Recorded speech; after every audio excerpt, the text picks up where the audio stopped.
Pedro e Antônio foram criados na mesma rua e ao fim da mesma havia um pequeno cemitério, bem pequeno mesmo, assim como a cidade, que não passava de 1000 habitantes. Costumavam brincar por lá durante o dia.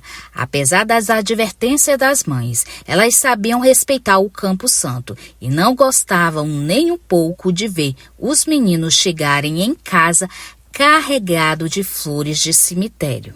Mas eles nem ligavam.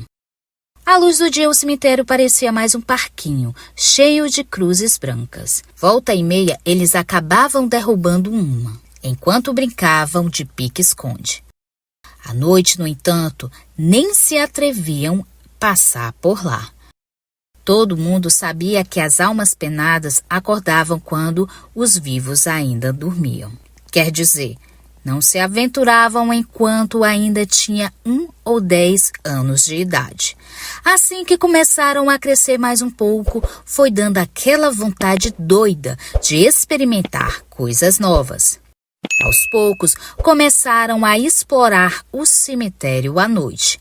Pedro sempre foi o mais medroso. Mal conseguia permanecer ali 2 minutos e já queria voltar para casa.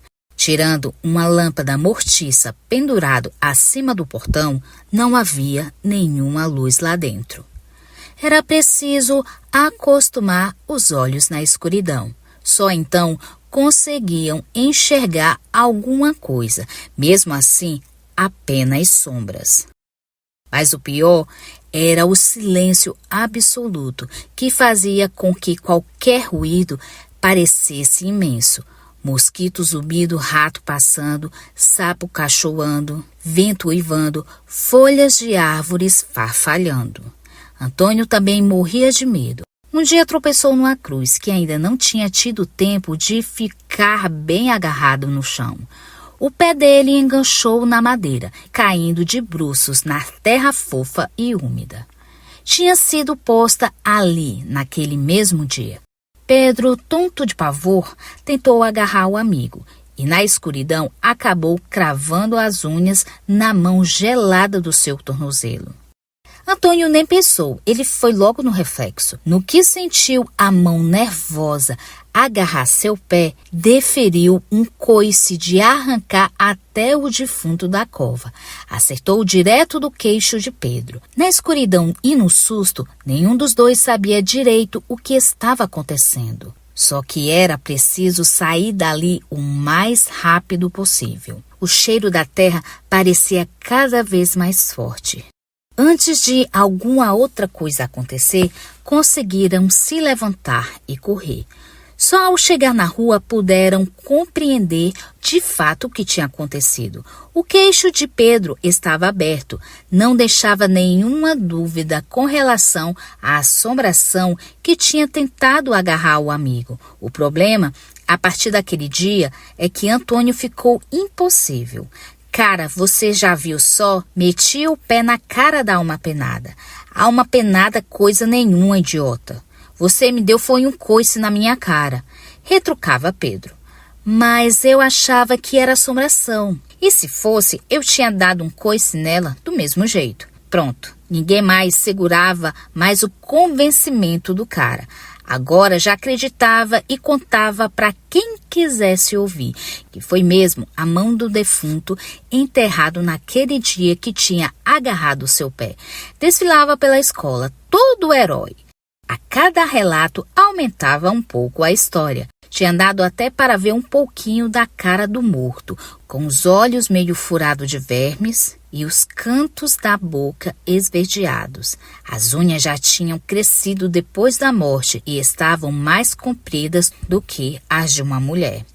Pedro já estava cansado daquele falatório. Dias depois estavam novamente os dois passando diante do cemitério por volta das 11 horas da manhã. Chegava um enterro novo. Vamos lá? Chamou Antônio.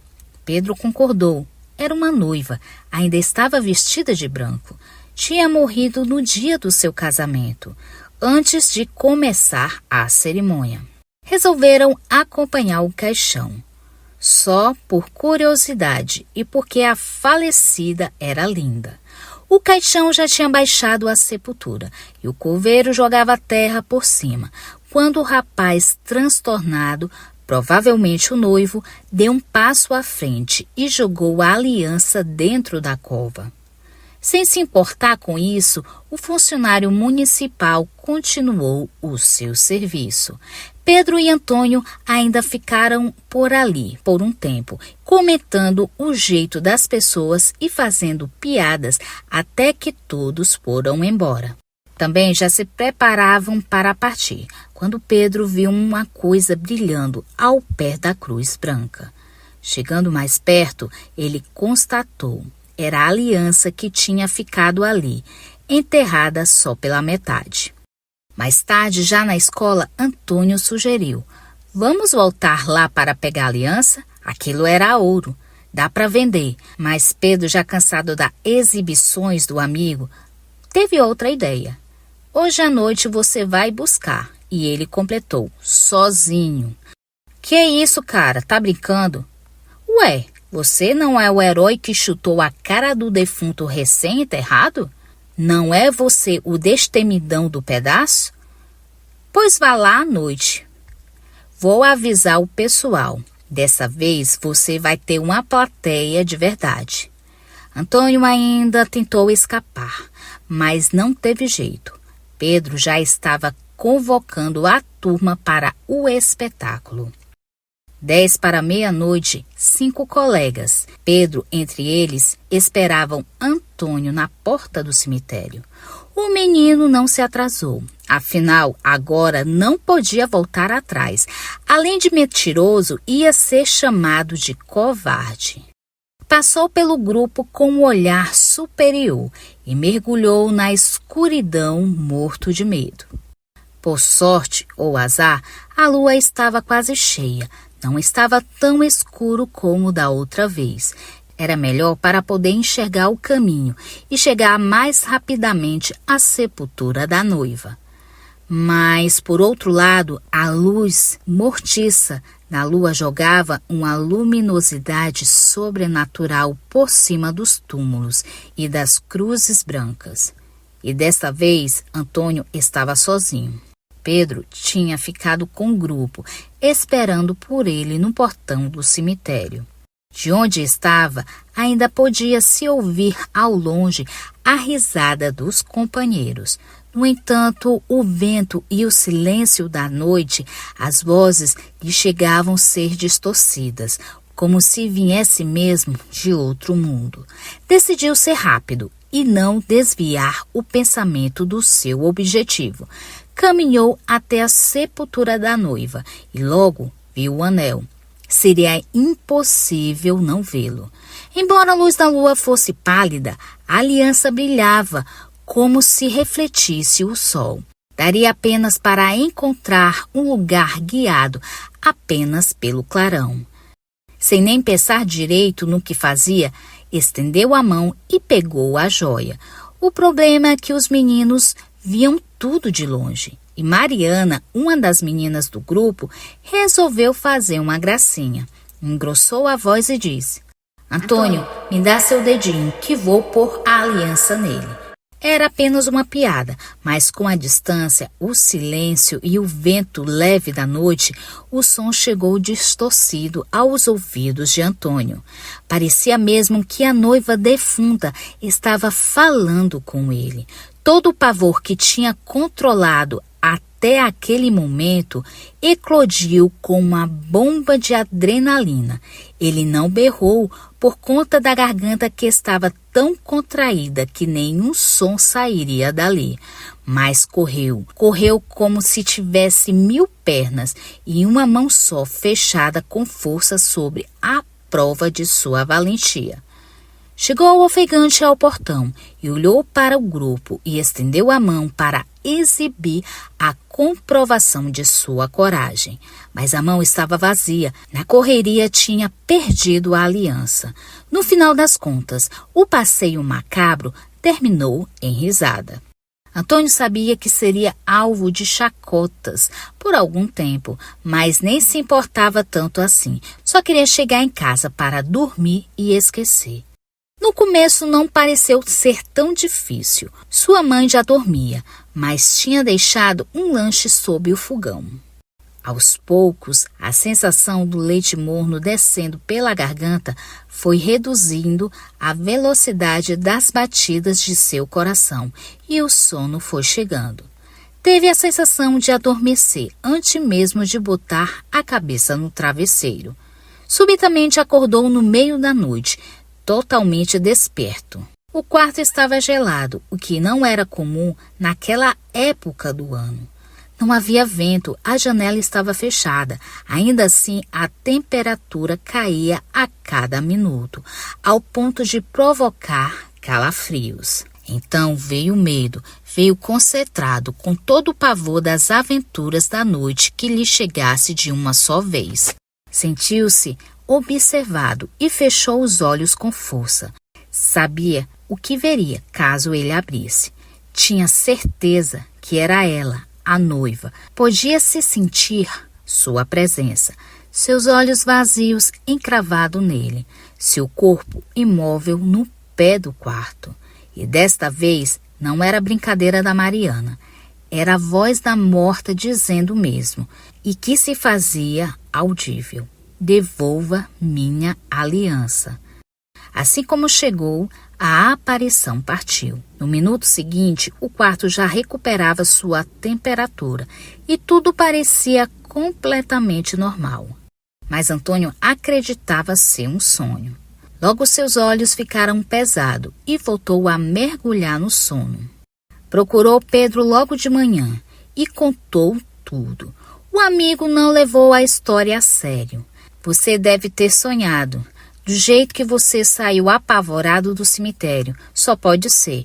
Mas eu preferia encontrar logo o tal anel e devolver para a moça. Você sabe como é. Pedro então riu e, por via das dúvidas, resolveu acompanhar o amigo até o cemitério.